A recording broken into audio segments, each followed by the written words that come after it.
గట్టిగా తిరస్కరిస్తే 5,000 కోట్లు మళ్ళా డిపాజిట్ ని వెనక్కి తీసుకొచ్చే పరిస్థితి తీసుకురాడు.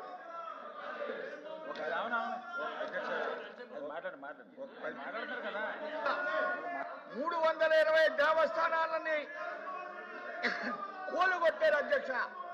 320 దేవాలయాలు కూలగొట్టారు అధ్యక్ష. ఒక్కడిని అరెస్ట్ చేయలేదు అధ్యక్ష. మా హిందువుల మీద 40 మంది మీద కేసులు పెట్టారు ఈ జగన్మోహన్ రెడ్డి ప్రభుత్వం. హిందువుల మీద కేసులు పెట్టారు అధ్యక్ష. అంటే 320 దేవాలయాలని కూలగొట్టి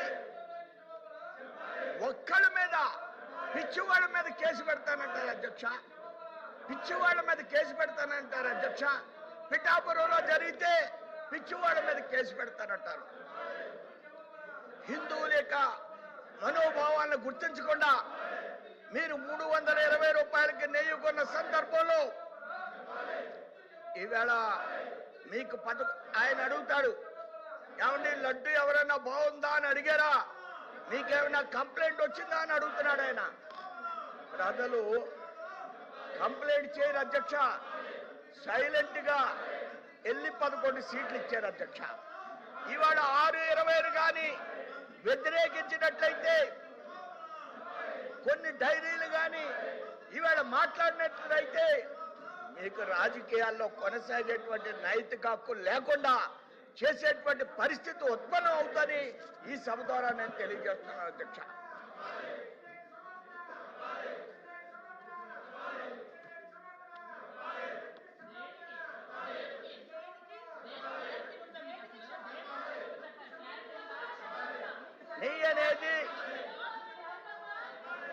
నెయ్యి అనేది 5 minutes. Last 5 minutes. మాట్లాడండి. ఎలా మాట్లాడతారు అధ్యక్ష? అది మీకు ధర్మమా? అధ్యక్ష చెప్తా నేను అదేం చెప్తాను అధ్యక్ష. నేను జగన్మోహన్ రెడ్డి క్రిస్టియన్ అన్నాను అధ్యక్ష. టీవీలో చూసుంటారు కదా, నేను క్రిస్టియన్ కాదని చెప్పనండి. నేను క్రిస్టియన్ కాదని చెప్పనండి సార్. చెప్పారు వాళ్ళకి జగన్మోహన్ రెడ్డి చెప్పనండి నేను క్రిస్టియన్ కాదని. నేను క్రిస్టియన్ కాదని జగన్మోహన్ రెడ్డి చెప్పనండి. చెప్పండి చదువేందుకు దీనికి చదువేందుకు అధ్యక్ష? జగన్మోహన్ రెడ్డికి ప్రెస్ మీట్ పెట్టి నేను క్రిస్టియన్ కాదని చెప్పనండి. సెల్ఫ్ డిక్లరేషన్ పెట్టమన్నా. సెల్ఫ్ డిక్లరేషన్ సంతకం పెట్టమన్నా.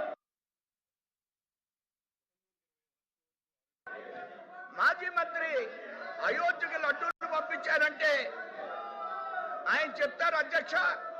ఆ మాజీ మంత్రి చెప్తాడు, అయోధ్యకి లడ్డూలు మేము తిరుపతిలో ఉన్న నెయ్యిని వాడలేదు, అయోధ్యలో నెయ్యికి లడ్డూలు పంపించడానికి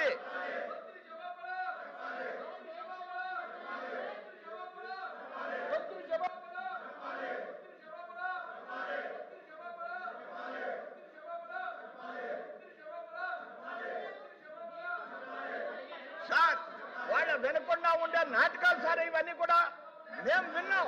ఇద్దరు సభ్యుల్ని వాళ్ళ వినకుండా ఉండే నాటకాలు వేస్తే మీరు వాళ్ళని క్షమిస్తున్నారు అధ్యక్ష. ఇది ఎట్టి పరిస్థితుల్లో కూడా మంచి పద్ధతి కాదు అధ్యక్ష. అరే మేము వాళ్ళు మాట్లాడింది విన్నాం కదా, మేము మాట్లాడింది వినరా? Remaining agenda will be taken up tomorrow. The house is adjourned to meet again at 10 AM on Thursday, the 5th day of March 2026.